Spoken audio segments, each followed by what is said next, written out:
கோவை மாவட்ட ஆட்சித்தலைவரிடம் அதிமுக சார்பாக, அதே போல எங்களது பொதுச் செயலாளர், முன்னாள் முதலமைச்சர், வருங்கால முதலமைச்சர் எடப்பாடியார் அவருடைய உத்தரவின் பேரில் நானும், அதே போல மாவட்ட செயலாளர்கள், சட்டமன்ற உறுப்பினர்கள் அண்ணன் அருண்குமார் அவர்களும், அதே போல அம்மன் நச்சன் அவர்களும் 3 பேரும் மாவட்ட ஆட்சித்தலைவரை சந்தித்து ஒரு மனு அளித்தோம்.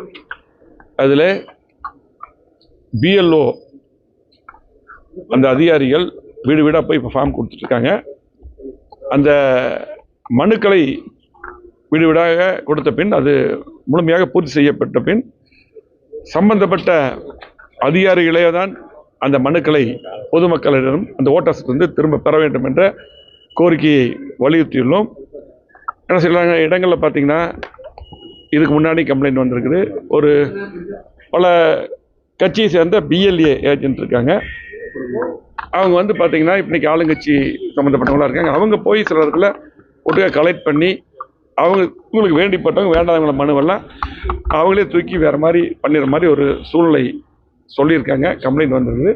அந்த அடிப்படையில் அதிகாரிகள் தான் அதை திரும்ப பெற வேண்டும் என்று நாங்கள் வலியுறுத்தி மனு அளித்துள்ளோம். அதே போல் நிறைய கூலி வேலை செய்கிறவங்களாம் இருக்காங்க, வேலைக்கு செல்றவங்க இருக்காங்க. அவங்கெல்லாம் பார்த்தீங்கன்னா வேலை முடிஞ்சு 6 மணிக்கு மேலே தான் வர்றாங்க.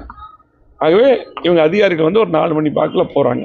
ஆகவே இந்த 6 மணிக்கு மேலேயும் வீடு வீடாக சென்று அந்த மனுக்களை கொடுப்பது, திரும்ப பெறுவது என்று அந்த வேலையும் அந்த நேரத்தில் செய்ய வேண்டும் என்ற கோரிக்கையும் வலியுறுத்தியிருக்கிறோம். அதே போல்